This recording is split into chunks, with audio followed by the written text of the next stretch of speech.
Najpoznatija svjetska franšiza je McDonald's, a u Hrvatskoj su poznate i Bio i Helen Doren.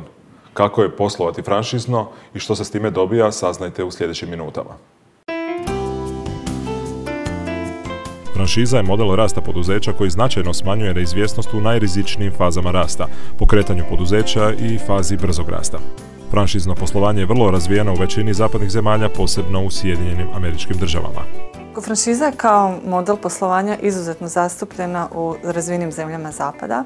Na primjer, u SAD-u gotovo 50% maloprodaje odvija se kroz franšize. Franšiza je prisutna u oko 75% djelatnosti, zapravo je izuzetno zastupljena kao oblik i započinjanja poslovnog pothvata, ali i kao oblik širenja poslovanja.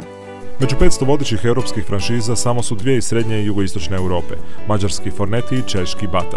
U Hrvatskoj se franšiza sve više razvija, kako među poduzetnicima početnicima koji posao započinju kupujući franšizu, tako i među zrelim poduzećima koja franšizu koriste kao model rasta i izgrađuju vlastitu franšiznu mrežu. Kod nas u Hrvatskoj prisutno je negdje oko 170 franšiznih sistema, od toga su 35 domaćih franšiza, što su zapravo samo procjene Hrvatske franšizne udruge, zbog toga što, nažalost, u Hrvatskoj ne postoji registar. U susjednim državama domaće franšizno poslovanje je ipak puno razvijenije, pa su, na primjer, u Sloveniji od 107 franšiznih mreža čak 52 domaće. Da bi se franšizno poslovanje u Hrvatskoj brže razvijelo, potrebno je premostiti više prepreka, a najveća je nepoznavanje franšiznog poslovanja. Ipak pozitivnih primjera ima. Lanac trgovina organskih proizvoda Bio ima 5 franšiza, a radi se o originalno hrvatskom konceptu. Ono što je specifično kod nas u Bio trgovinama je da osim poslovnog koncepta trgovine eko proizvodima treba postojati autentičnost u poslovanju, bilo da se radi o primatelju franšize, dakle poslovnom subjektu, osobi pravnoj s kojom sklapamo ugovor, ali konkretno i o djelatnicima koji rade u Bio.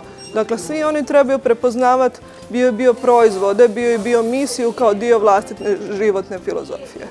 Franšiza može biti jednako uspješna u svim sektorima, što dokazuje i škola stranih jezika Helen Doren, koja posluje u više od 30 zemalja u svijetu. Vlasnica franšize za Hrvatsku, Danijela Haralović, ujedno i davateljica franšize, pa tako u zemlji uspješno posluje 10 Helen Doren centara. U Hrvatskoj je to tada bio nepoznati brend, ali uz stvarno njihovu veliku pomoć, znači dosta smo se razvili tijekom ove 2 godine i znači sad trenutno imamo 1200 polaznika u cijeloj Hrvatskoj. Što se tiče podrške koju dobivamo, znači točno svi nastavni planovi su znači pokriveni, sve znanje o prenošenju kako podučiti djecu, znači dobivamo od njih. Dobivamo podršku što se tiče marketinških materijala, znači to su sve templeti koji prilagođavamo sebi. Znači informacijski sustav isto je njihov. Svi materijali koje dajemo svojoj djeci su također njihovi. Svi razvoj novih proizvoda također obavljaju oni. Znači tu je jedna stvarno velika podrška ako želite krenuti sami u svoj posao.